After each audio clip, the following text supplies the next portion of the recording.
Bonjour et bienvenue dans cette présentation du premier contrôle de 6e sur la leçon 1, le chapitre 1, la leçon 1 et l'émission 1 à 4. Donc Irène 0 DRA m'a demandé d'établir un sujet qui permettrait de vérifier que vous avez bien acquis les connaissances nécessaires pour pouvoir comprendre comment fonctionne l'environnement, les milieux de vie sur cette planète. Donc vous le voyez ici, vous avez un devoir qui sera sur 2 feuilles, pensez bien à retourner la page puisqu'il y a un recto verso, avec une partie leçon sur 20 points et une partie exercice sur 20 points aussi. C'est ce que nous allons voir, c'est ce que je vais vous présenter dans cette vidéo pour que vous puissiez préparer au mieux votre contrôle. Alors commençons tout de suite par la partie leçon. Donc il y a 4 questions dans cette partie leçon. Donner la définition de biocénose, biotope, interaction et écosystème sur 8 points, donc 2 points par définition.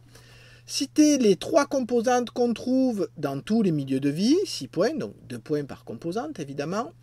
Donner 2 exemples d'éléments qui peuvent influencer la répartition des êtres vivants dans un milieu de vie, 4 points. Bien évidemment, les exemples que nous avons étudiés en classe sont acceptés, il n'y a aucun problème, puisque c'est une restitution de leçon. Et enfin, 4e question, à l'aide de ce que vous avez appris en SVT, proposez une explication à la phrase d'Albert Einstein, si l'abeille disparaissait du globe, virgule, l'homme n'aurait plus que 4 années à vivre, 2 points. Bien évidemment, vous pensez à utiliser ce que vous avez vu en classe et l'endroit où se trouve cette phrase pour pouvoir expliciter cette phrase. Elle a bien entendu un rapport avec la leçon qui a été faite en même temps. Voilà pour la partie leçon. Pour la partie exercice, il y a donc 2 exercices. Le premier, que vous avez ici, correspond à l'étude de l'influence des êtres humains sur la répartition des êtres vivants. Oui, comme nous avons déjà fait en classe, je rappelle que le travail en classe est un entraînement pour pouvoir réussir ce type de contrôle. Vous avez déjà vu que l'être humain pouvait volontairement influencer la répartition des autres êtres vivants en les plantant à des endroits précis par exemple. Oui, c'est l'exemple que nous avions vu sur l'agriculture, les haies qui sont tout autour des champs. Mais il arrive que ces actions aient des conséquences inattendues, en tout cas involontaires. C'est ce que vous allez étudier à partir d'un exemple local, le collège. Et vous avez ici un document, le document 1, qui vous présente toutes ces observations. Alors vous avez d'abord ici une photo qui vous montre le collège, avec ici un détail qui est fait. Donc vous voyez le détail qui est fait pour à peu près situer où est cet endroit. J'ai choisi cet endroit parce que lors d'une mission, nous y sommes déjà allés. Et vous avez 2 endroits qui sont montrés, 2 milieux de vie qui sont montrés. Le milieu de vie numéro 1, qui est ici. Alors attention, sur la photo aérienne, on ne le voit pas, puisque les travaux n'avaient pas encore eu lieu. À l'époque, c'était encore du béton, mais là, vous voyez qu'il a été planté, en tout cas qu'il y a de la terre. Et vous avez les végétaux qui poussent ici, des pissenlits majoritairement. Le pissenlit est un végétal qui a besoin de beaucoup de lumière et de chaleur pour pousser.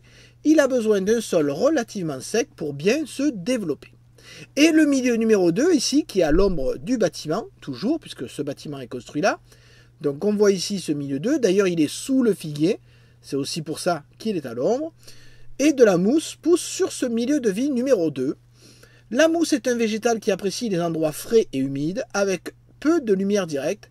Elle ne pousse pas en plein soleil, cela lui est fatal. Fatal, ça veut dire qu'elle en meurt. Donc 4 questions pour cet exercice. Précisez quels sont les végétaux qui poussent dans chacun des milieux de vie. Pensez à faire une phrase ou 2 phrases pour répondre à cette question. Indiquez si les 2 milieux de vie ont les mêmes conditions de vie. Précisez la condition de milieu qui change entre les 2 milieux de vie. Il y en a plusieurs. À vous de déterminer laquelle peut être la plus prépondérante sur la répartition des êtres vivants. Bien entendu, les réponses justes sont acceptées. Question 7. À l'aide de l'image agrandie de la photographie aérienne, expliquez pourquoi les conditions de vie ne sont pas les mêmes au niveau de ces 2 milieux de vie. Donc évidemment, vous devez faire une petite observation. Il n'y a pas besoin de faire un texte explicatif. Une petite observation de cette photographie avec une petite explication de pourquoi les conditions de vie du milieu 1 et du milieu 2 ne sont pas les mêmes. Bien évidemment, si on reprend le titre, ça a un lien avec ce qu'a fait l'être humain. Et enfin, question 3, expliquez en conclusion pourquoi on peut dire que c'est l'être humain qui a influencé la répartition des êtres des végétaux dans ce milieu de vie de façon involontaire. Involontaire, ça veut dire qu'il ne cherchait pas à influencer la répartition des végétaux, mais il l'a quand même fait. Alors on va voir maintenant l'exercice numéro 2.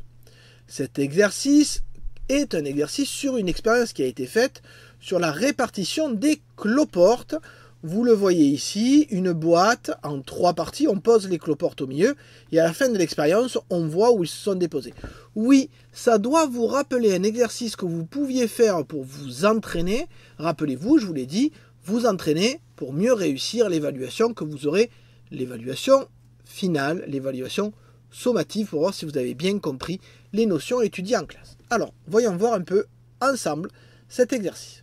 Pour comprendre comment se répartissent les composantes vivantes d'un environnement, des élèves ont fait une expérience en classe sur des cloportes. Vous avez ici la photographie d'un cloporte, il se met en boule quand on l'embête. Ces animaux du sous-bois, ils vivent sous les feuilles mortes, sont très importants pour éliminer les déchets des autres êtres vivants. Oui, ils se nourrissent notamment de feuilles mortes, de bois mort, etc. C'est eux qui les décomposent. Pour cette expérience, les agents AIRCOM ont placé des cloportes dans une boîte au niveau d'une zone de dépôt. Cette zone se trouve au milieu de 2 autres compartiments avec des passages entre ces compartiments. Oui, vous avez ici, regardez, une petite porte qui permet de passer dans la zone A et vous avez la même ici qui permet de passer dans la zone B. Le compartiment A, qui est éclairé par une lampe LED sans production de chaleur. Oui, cette lampe ne chauffe pas. Le compartiment B, qui est caché par un carton noir, vous voyez qu'on laisse juste un petit morceau pour voir les cloportes. Le document ci-dessous présente le début et la fin, le résultat de cette expérience. Donc vous avez sur ce document ici le début de l'expérience avec le dépôt des cloportes ici, et ici la fin de l'expérience avec l'endroit où on va retrouver l'ensemble des cloportes. Question 9, complétez la légende du document 2 ci-dessus. Donc ici vous devez mettre la légende des documents. Je rappelle qu'il y a des règles à suivre pour mettre une légende. Vous êtes aussi noté sur le fait que vous suiviez ces règles qu'on a vues en classe. Et enfin, question 10, la plus délicate si on peut dire. N'hésitez pas à essayer, à vous entraîner, à prendre du temps pour la faire. Faire un texte explicatif, la fameuse méthode POEC, pour expliquer ce qui a modifié la répartition de ces êtres vivants dans cette expérience. 8 points sur 40, c'est quand même pas mal de points pour un exercice. Donc, la présentation sera sur 1 point, l'observation ou les observations sont sur 2 points, l'explication ou les explications seront sur 3 points, enfin la conclusion qui, je le rappelle, doit répondre à la question « Qu'est-ce qui a modifié la répartition de ces êtres vivants dans cette expérience ?» sera sur 2 points. Donc j'espère que cette première vidéo vous aura bien présenté le sujet, que vous passerez du temps, le temps nécessaire en tout cas pour pouvoir bien le préparer, et pour pouvoir réussir au mieux cette évaluation.